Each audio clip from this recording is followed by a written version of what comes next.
Bulk drug park వ్యతిరేక ఆందోళనలతో అనకాపల్లి జిల్లా నక్కపల్లిలో జరిగిన ప్రజాభిప్రాయ సేకరణ సభ హోరెత్తుతోంది. ప్రభుత్వ నిర్ణయాలను వ్యతిరేకిస్తూ తీర ప్రాంత గ్రామాల ప్రజలు ఆందోళనకు దిగారు. నక్కపల్లి తహసీల్దార్ కార్యాలయం ఎదుట బైఠాయించారు. బలవంతపు భూసేకరణ చేస్తూ బల్క్ డ్రగ్ పరిశ్రమను తమపై రుద్దుతున్నారని మండిపడుతున్నారు గ్రామస్తులు. రైట్, బల్క్ డ్రగ్ పార్క్ వ్యతిరేక ఆందోళనతో అనకాపల్లి జిల్లా నక్కపల్లిలో జరిగిన ప్రజాభిప్రాయ సేకరణ అయితే రచ్చరచ్చైంది. ప్రజలు దీన్ని తీవ్రంగా వ్యతిరేకిస్తున్నారు. మరిన్ని అప్డేట్స్ మా ప్రతినిధి రవిచంద్ర అందిస్తారు.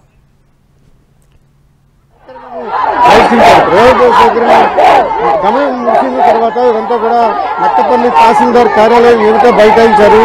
పూర్తిగా గ్రామస్తులకు అందరూ కూడా దాదాపు 8 గ్రామాలకు సంబంధించిన ప్రజలంతా కూడా వ్యతిరేకతను వ్యక్తం చేస్తున్నారు. ఎట్టి పరిస్థితులను కూడా బల్క్ డ్రగ్ పార్క్ అనుమతి వద్దు, ఎజెండా కూడా చెప్పకుండా తమ ముందుకు భూసేకరణ కోసం వచ్చారు. దాదాపు 800 ఎకరాల పైన భూసేకరణ చేయడానికి సంసిద్ధమైన క్రమంలో వారందరినీ కూడా వ్యతిరేకిస్తున్నాం.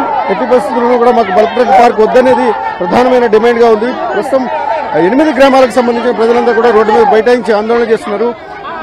ప్రధానమైన డిమాండ్ ఏంటి? ఈ రోజు ఏదైతే ప్రజాభిప్రాయ సేకరణ జరిగిందో అక్కడ ఏం చెప్పారు మీకు?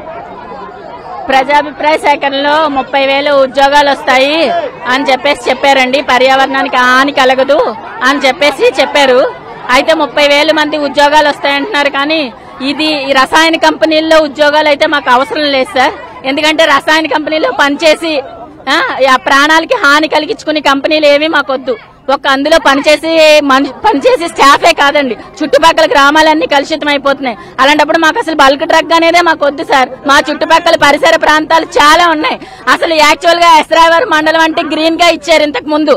అసలు అక్కడ ఎలాంటి కంపెనీలు కూడా రాకూడదని చెప్పారు. అలాంటిది మా గుడివాడ రెవెన్యూలో గుర్రాస్పేటలో 170 ఎకరాలు సేకరించడానికి ఈ రోజు ఎలా వచ్చారు అంటే వాళ్ళు ఇష్టం వచ్చినట్టు తీసుకొచ్చుకుంటున్నారు. అప్పుడు గ్రీన్ పార్క్ అంటారు, ఇప్పుడేమో అక్కడ అవసరమైతే అక్కడ ల్యాండ్ సేకరించేస్తున్నారు. అంటే ఒకసారి ఉన్నది లేదు అంటే ప్రజలతో ఆడుకుంటున్నారు అంతే. ఇప్పుడు ప్రజలు కంపెనీలు రావడం సరదా అందరికీ మంచిదే. ఎందుకంటే కూటమి ప్రభుత్వంలో అభివృద్ధి జరుగుతుందని అందరూ ఓట్లేసి గెలిపించారు ఈ రోజు. అలాంటిది ఈ రోజు ఎప్పుడో వైఎస్ఆర్ తీసుకొచ్చింది 2013లో, దాన్ని మేము ఆమోదించామంటే ఎలా ఆమోదిస్తారు? ఇది మంచిదైతే ఆమోదించాలి, ప్రజలకు నష్టం కలిగించేది ఎలా ఆమోదిస్తారు? ఎవరు చేస్తారు తప్పు తప్పే. వైఎస్ఆర్ తెలుగుదేశం పార్టీలకు సంబంధించింది కాదు, ఇది పార్టీలకు అతీతంగా ప్రజల సమస్య. పార్టీకి మేము ఆహ్వానించాం.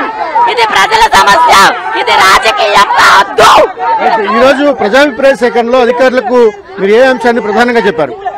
ఎట్టి పరిస్థితుల్లోనే ఇక్కడ ఫార్మా పరిశ్రమలు, బల్క్ డ్రగ్ పరిశ్రమలు పెట్టొద్దని, ఈ బల్క్ డ్రగ్ పరిశ్రమలు చాలా తీవ్రమైనటువంటి కాలుష్యాన్ని ఎదుర్కొలబడుతుందని, ప్రజల ఆరోగ్యాలతో చెలగాటమాడుతుందని, ఇక్కడ ఉన్నటువంటి రైతాంగం, ఇక్కడ ఉన్నటువంటి మత్స్యకారులు తీవ్రమైనటువంటి కాలుష్య కోరలో నెట్టవేయబడతారని, ప్రజల యొక్క హక్కులతో ప్రజల యొక్క జీవించే హక్కునే హరించేటువంటి చర్యలకు పాల్పడతా ఉన్నారు. ఇప్పటికే ఆంధ్ర రాష్ట్రంలో చూస్తే ఫార్మా పరిశ్రమలు కానీ బల్క్ డ్రగ్ పరిశ్రమల యొక్క చరిత్ర చూస్తే తీవ్రమైన కాలుష్యం ఆ ప్రాంతంలో నెట్టవేయబడినటువంటి పరిస్థితి మనకు కనబడుతుంది. అందుకని ఎట్టి పరిస్థితుల్లోనూ ఇట్లాంటి బల్క్ డ్రగ్ పరిశ్రమలు ప్రజలపై మరో కాలుష్య కుంపటిని పెట్టేటువంటి చర్యలకు దిగొద్దని, ఈ బల్క్ డ్రగ్ కంపెనీల నుండి వచ్చేటువంటి వ్యర్థ రసాయనిక జలాలు సముద్రంలో కలిస్తే మత్స్య సంపద నాశనం అవుతుందని, అలాగే రైతాంగం కూడా తీవ్రమైనటువంటి ఇబ్బందులు ఎదుర్కొంటారనేటువంటి దాన్ని తీసుకొచ్చాం. 2013 భూసేకరణ చట్టాన్ని కానీ ఎక్కడా కూడా చట్టాలను ఏమీ అమలు చేయడం లేదు. ఏదైతే ఏ రిపోర్ట్ ఉందో కూడా ఏ రిపోర్ట్ కూడా తప్పుల తడకలతో నిండి ఉన్నటువంటి పరిస్థితి కనబడతా ఉంది. ఏదైతే సముద్ర తీరం కానీ ఇప్పుడున్నటువంటి భూ ఉపరితలం మీద కూడా దీని యొక్క తీవ్రమైనటువంటి ప్రభావం చూపడుతుంది అనేటువంటిది ఏ రిపోర్ట్ లో మనకు కనబడతా ఉంది. అందుకని ప్రభుత్వం ఇప్పటికైనా పునరాలోచన చేసి తొండగి ప్రాంతంలో, కాకినాడ ప్రాంతంలో ఇది తరిమి కొట్టేసినటువంటి కంపెనీ, అక్కడ ఈ కంపెనీలు వద్దని పవన్ కళ్యాణ్ గారు కానీ అక్కడ ఉండేటువంటి కూటమి నేతలు ఆనాడు పెద్ద ఎత్తున ఆందోళన చేశారు. నిషేధించబడేటువంటి ఏదైతే ప్రమాదకరమైన బల్క్ డ్రగ్ పరిశ్రమలు ఉన్నాయో అట్లాంటి పరిశ్రమలు కాకినాడ ప్రాంతంలో తీవ్రంగా వ్యతిరేకిస్తే, తొండంగి ప్రాంతంలో వ్యతిరేకిస్తే ఇక్కడ తీసుకొచ్చి పెట్టాలనుకోవడం సరైనది కాదు.